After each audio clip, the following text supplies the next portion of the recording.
Sebab itu saya nak mula, sebab Kak Natrah adalah cikgu. Saya hantar anak saya seorang saya hantar. Seorang saja anak saya, tak ada banyak, seorang. Saya hantar ke sekolah kebangsaan macam orang biasa.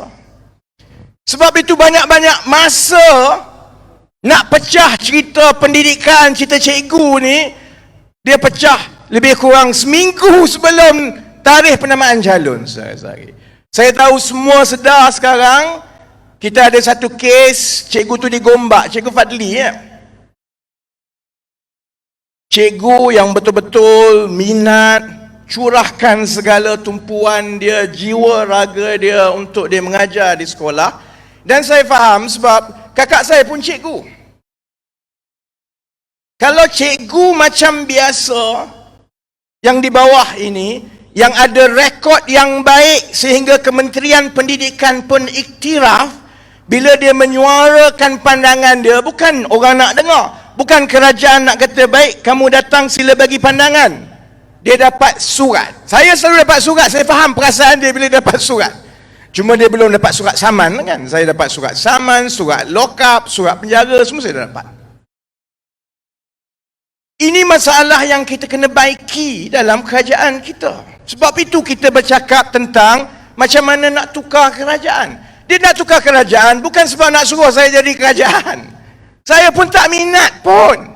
Saya ada perniagaan sendiri, ada keluarga sendiri. Saya beritahu Syed Ibrahim tadi, satu benda yang saya paling sakit hati sekali bila terpaksa balik ke politik, saya gemuk balik.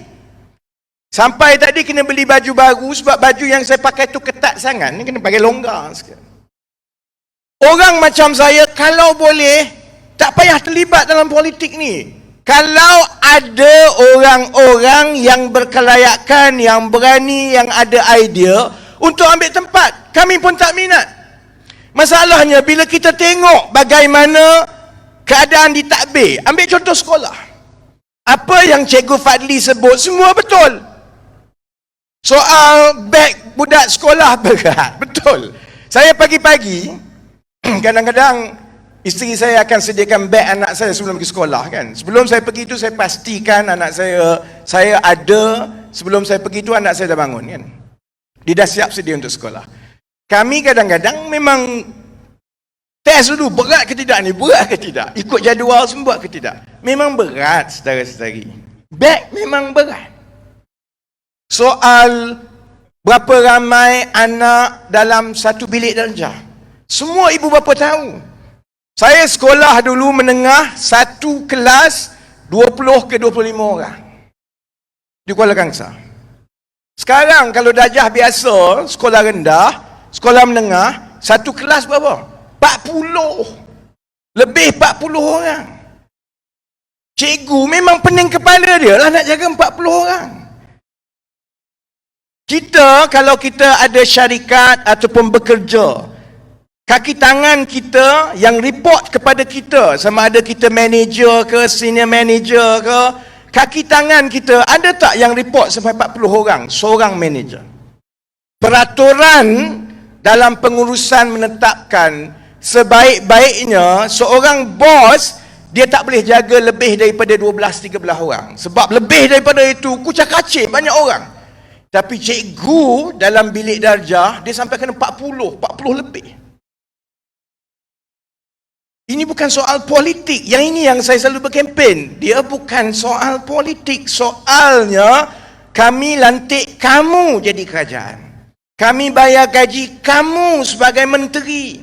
Tiap-tiap bulan kamu hidup bermewah. Tapi masalah yang kami sebut daripada awal sampai ke sudah, kamu tak boleh selesai. Sekarang bila benda tu datang daripada mulut cikgu sendiri, yang betul-betul faham keadaan di bawah, dia bukan nak dengar. Dia hantar surat untuk ambil tindakan, saudara-saudara.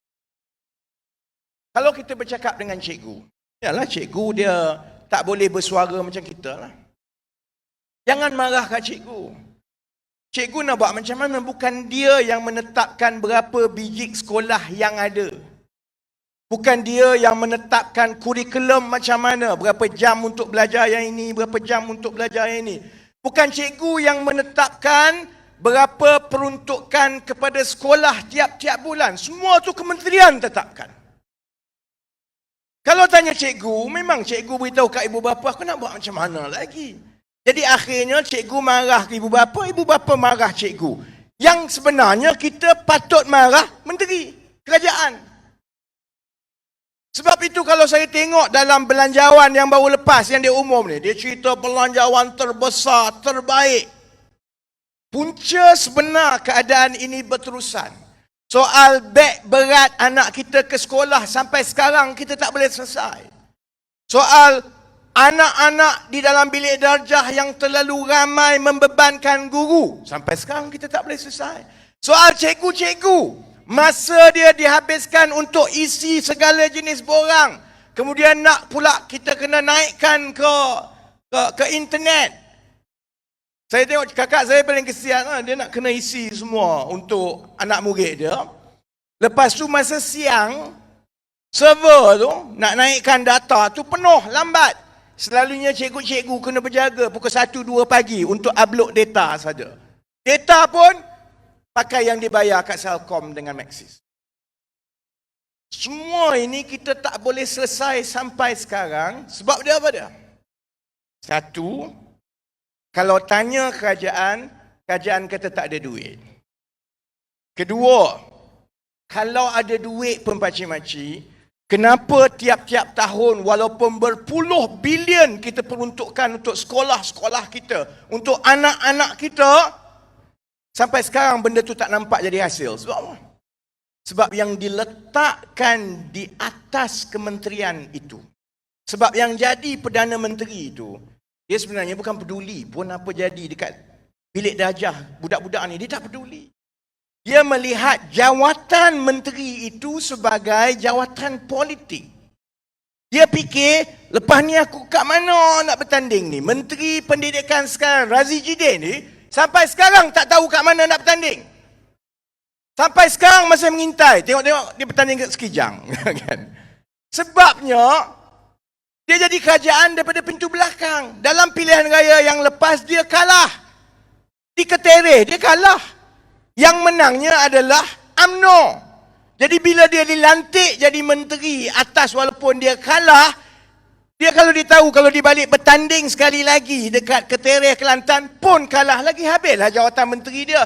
Jadi dia jadi menteri 2 tahun ini, sibuk duk teropong dekat mana aku nak bertanding lepas ni. Sekejap saya dengar kat Putrajaya lah, sekejap kat situ lah. Bila masa dia ada tumpuan untuk betul-betul fikir macam mana nak selesaikan soal anak kita, bilik darjah, mutu dan kebajikan guru.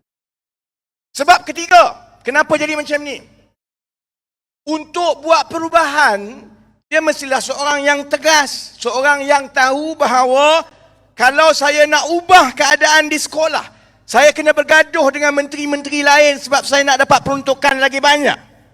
Saya kena kerat segala ketirisan yang berlaku di peringkat kementerian, yang mana wang berbilion-bilion tak sampai ke sekolah sebab habis bayar segala jenis kontrak yang sebenarnya orang politik keliling. Dia kena berani berdepan dengan guru-guru bahawa ada beberapa perkara yang mungkin telah ketinggalan zaman. Kita perlukan cara baru, pemikiran baru untuk kita perbaiki mutu sekolah kita. Kalau dia seorang yang masuk pintu belakang, kursi parlimen pun tak pernah menang, sekarang tengah fikir nak ambil kursi mana, saudara-saudari, orang macam ini menikus dan menjadi lalang. Dia takkan berani dengan siapa-siapa, dalam kabinet pun tak berani berucap, dengan cikgu pun tak berani, dengan rakyat pun tak berani. Akhirnya 1 tahun ke 1 tahun ke 1 tahun, mutu pendidikan anak-anak kita makin teruk dan makin teruk. Sebab itu dalam belanjawan yang baru-baru ini, dia bising kata, ini belanjawan yang paling utama, paling besar, 372 bilion. Saya sebut satu benda je, sampai sekarang tak ada satu ayat pun, baik daripada UMNO, baik daripada PAS, baik daripada MCA, apatah lagi daripada Bersatu. Padahal Menteri Pendidikan tu daripada Bersatu. Saya tanya satu saja. Saya macam budak sekolah lah, angkat tangan kat sekolah. Cikgu, nak tanya boleh tak cikgu? Sebab tu budak macam saya, cikgu kadang-kadang menyampah juga, selalu angkat tangan. Cikgu, saya nak tanya cikgu. Cikgu kata 372 bilion ni paling besar, cikgu. Kenapa tahun depan kita hanya bina 5 biji sekolah je? Satu Malaysia, 5 biji sekolah. Sepatutnya 5 biji sekolah tu buat sekijang dengan segamat je. Untuk ambil kira jumlah pelajar sedia ada, jumlah pelajar akan datang dan sebagainya. Kalau bina 5 biji di sekijang segamat ni pun orang kata, betul lah tu masuk akal. 5 biji seluruh Malaysia. Sebab itu bila Cikgu Fadli kata kelas terlalu ramai, susah nak mengajar. Betul lah dia kata. Tapi kerajaan yang ada, dia tak berani jawab kerana dia tahu itu adalah bukti kegagalan mereka memerintah. Duit makin banyak, hutang makin banyak. Saya Ibrahim beritahu, kita akan bayar hutang besar, 1MDB akan datang. Wang sebenarnya ada, tapi diselewengkan dan dibazirkan untuk perkara-perkara macam. Sebab itu, kalau saya minta supaya orang ramai, yang macam Hadir ni, adik kakak semua, buang undi, jangan fikir pasal parti. Buang undi, fikir pasal anak kita. Fikir pasal sekolah. Fikir pasal tanah kita. Lepas ni saya sebut tentang Felda. Fikir pasal masa depan. Sebab ahli politik ni dia datang dan pergi. Saya tahulah saya ahli politik. Kami ni kerja macam kerja shift lah.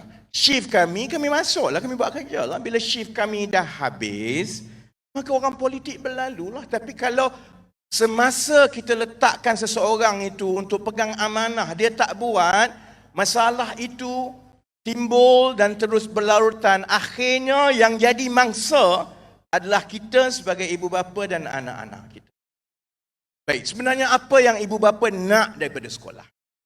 Ini pandangan saya sebagai ahli politik dan sebagai seorang bapa. Saya tak minta pun sekolah untuk jadikan anak saya Einstein. Saya tak minta. Saya tak ada pun hantar anak ke sekolah, oh dia mesti dalam peperiksaan semua 90. Tak ada, aku tak nak pun.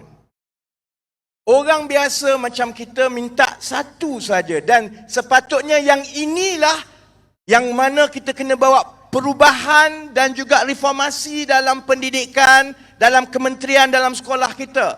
Apabila ibu bapa hantar anak ke sekolah, kita nak sekolah dan sistem pendidikan kita berjaya mencungkil bakat dia yang terbaik.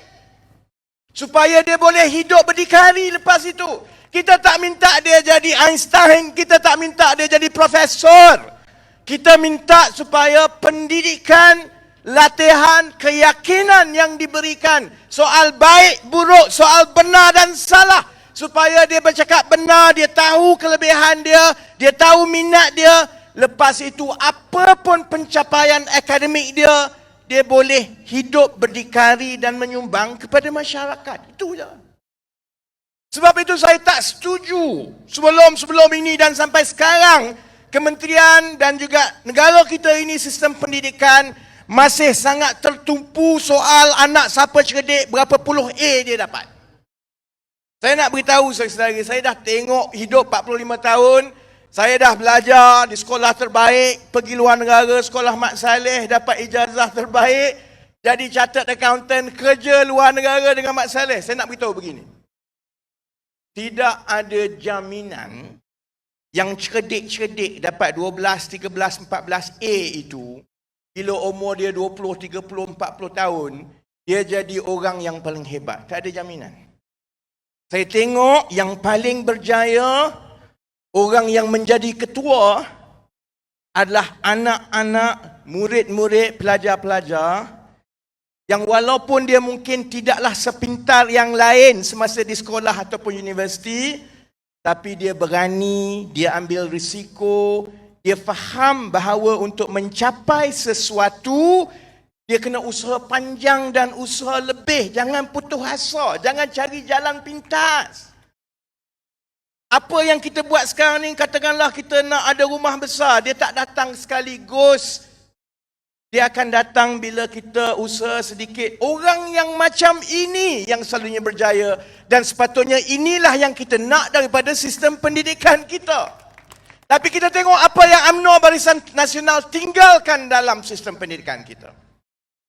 Dia tinggalkan orang-orang cerdik yang negara hantar luar negara dengan beasiswa berjuta-juta ringgit.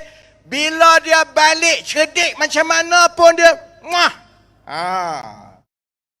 kamu cerdik, kamu tahu 1MDB tak betul. Kamu tahu rasuah, kamu tahu penyelewengan. Tapi kamu duduk di situ demi 100,000 sebulan.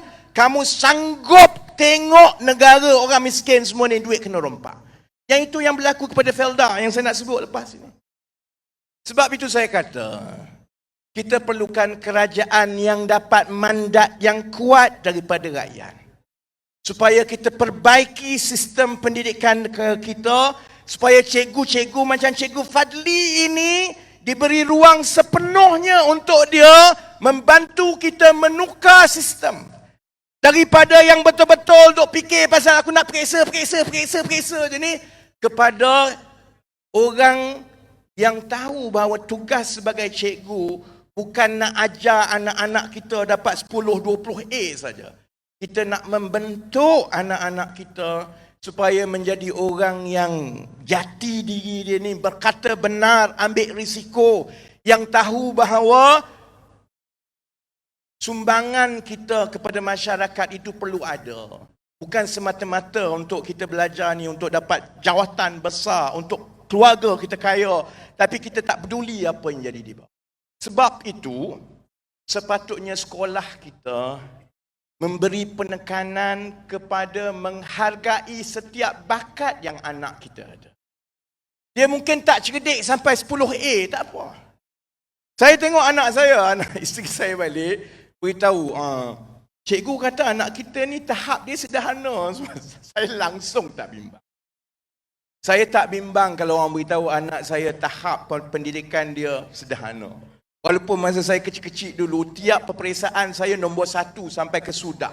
Daripada penggal pertama sampai penggal terakhir sekolah, saya masuk periksa 1, nombor 1 semua. Saya tak bimbang anak saya kalau cikgu sekarang kata dia tahap sederhana.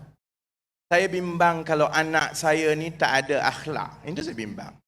Saya bimbang kalau anak saya ni nampak terlalu kebendaan. Saya bimbang. Sebab itu, guru-guru kita diberi kuasa dan diberdaya supaya dia tahu dia nak membentuk anak-anak kita mengikut bakat dan minat dia. Kalau daripada sekolah kita tahu minat dia bertukang, janganlah paksa dia belajar fizik. Lepas tu suruh dia buat fizik, dia tak minat, periksa tak elok, kamu dia nak masuk buat apa tak boleh, ini masuk senarai ke bawah. Sebab itu bila masuk senarai ke bawah, dia terus masuk universiti sekadar untuk dapat segulung ijazah. Bila dia keluar, dia tak minat benda tu. Bila dia tak minat nak cari kerja, susah. Akhirnya dia membawa masalah baru. Kita ada lambakan siswaza-siswaza yang tak dapat gaji dengan yang sepadan dengan ijazah. Bukankah lebih baik kalau daripada tingkatan 1, tingkatan 2, kita dah tengok budak ni kemahiran dia ialah memasak. Dan kita tahu kalau dia jadi tukang masak yang baik, dia boleh jadi kaya. Dia boleh buka restoran berpuluh-puluh biji, bagi kerja kepada lebih ramai orang. Beritahu dia, kamu mungkin tak cerdik matematik, tak apa. Kamu mungkin tak cerdik sains, tak apa. Tapi kamu akan jadi tukang masak paling hebat di negara ini. Itu yang saya nak daripada sekolah. Supaya tidak ada anak-anak kita daripada mana-mana keluarga, baik di Kuala Lumpur, baik di Kuala Kurau, baik di Sekijang, tak ada anak-anak kita daripada keluarga yang pergi ke sekolah, dia rasa dia kecil. Dia rasa dia tak cerdik. Dia rasa sekolah ini menekan kerana masuk periksa, alamak teruk. Balik mak kata, habis kau ni sederhana je semua. Benda ni saudara-saudari, adalah satu benda yang merentas politik. Yang kita kena buat daripada sekarang. Masalahnya, macam mana kita nak buat kalau kita terus ada menteri macam Razi Jidin yang bertanding parlimen pun kalah, saudara-saudari. Yang tak pernah dapat sokongan rakyat pun. Dia jadi menteri sebab dia bodek. Bila dia jadi menteri sebab dia bodek, segala benda yang patut dia buat keputusan, dia fikir, kalau aku salah buat ni aku kena. Aku salah buat ni aku kena. Akhirnya, dia melahirkan situasi yang kita ada sekarang ini, iaitu cikgu-cikgu sekolah pun dah mula bersuara. Sebab itu, kalau orang tanya saya, sebab apa nak sibuk-sibuk sangat cerita soal letakkan kerajaan yang baik, wakil rakyat yang baik? Sebab kesan kita mendapat kerajaan yang kurang cerdik. Yalah aku malas nak cakap kerajaan bodoh. Tapi kurang cerdik lah.